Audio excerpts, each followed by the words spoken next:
আজ আমি আপনাদেরকে এমন একটি রেসিপি তৈরি করে দেখাবো, তা হলো কাঁকরোল দিয়ে কিভাবে ঝোল রান্না করা যায়। কাঁকরোলগুলো প্রথমে আমি উপরের ইয়েগুলো ছেড়ে নিব। নিয়ে নিলাম 7 পিস কাঁকরোল, 2 পিস আলু, 2 পিস টমেটো। এগুলো একই সাইজ করে কেটে নিব আমি। দেখেন একই সাইজ করে কেটে নিয়ে ভালো করে ধুয়ে নিয়েছি। Welcome to back to my channel রুমির হাতের রান্না। আসসালামু আলাইকুম, আপনাদের সবাইকে আমার চ্যানেলের পক্ষ থেকে স্বাগতম। যে ভালো না বাসে সেও ভাসবে এই কাঁকরোলের ঝোল তরকারিটা। প্রথমে আমি একটি প্যান বসা নিয়েছি। প্যানের মধ্যে পরিমাণ মতন তেল দিয়ে নিব। তেলটা গরম হয়ে আসলে আমি পেঁয়াজ কুচিটি দিয়ে দিব। আপনারা অবশ্যই বাসায় ট্রাই করে দেখবেন, এই ঝোলটা খেতে অনেক মজা, অনেক স্বাদ লাগে। পেঁয়াজ কুচিটি বাদামি কালার হয়ে আসলে দিয়ে দিব পরিমাণ মতন পানি।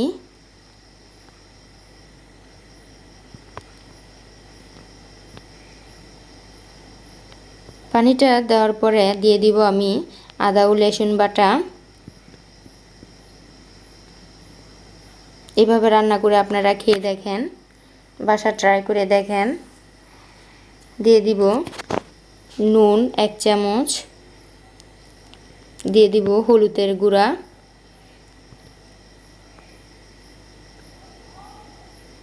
দিয়ে দিব মরিচের গুঁড়া, দিয়ে দিব জিরার গুঁড়া, ধনিয়ার গুঁড়া, সাথে দিয়ে দিব কাঁচা মরিচ ভেঙে দিলাম আমি, আপনারা চাইলে কেটেও দিতে পারেন। এইভাবে কষায় নেবেন।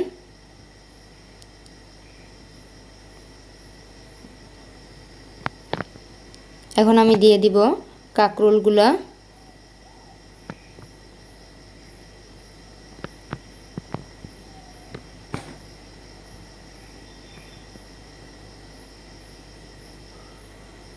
কাঁকরোলগুলো, টমেটোগুলো সবগুলো একসাথে দিয়ে ভালো করে কষায় নিব।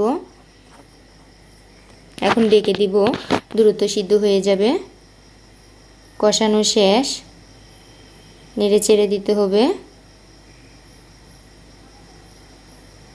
এখন আমি পরিমাণ মতন পানি দিয়ে দিব।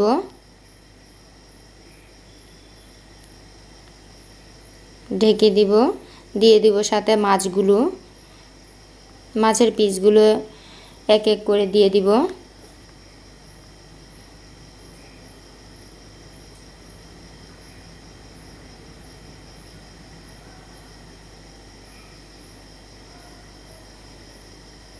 আমি ঢেকে দিলাম, ওদের দ্রুত সিদ্ধ হয়ে যাবে। এখন আমি ধনিয়ার পাতাগুলো দিয়ে দিব।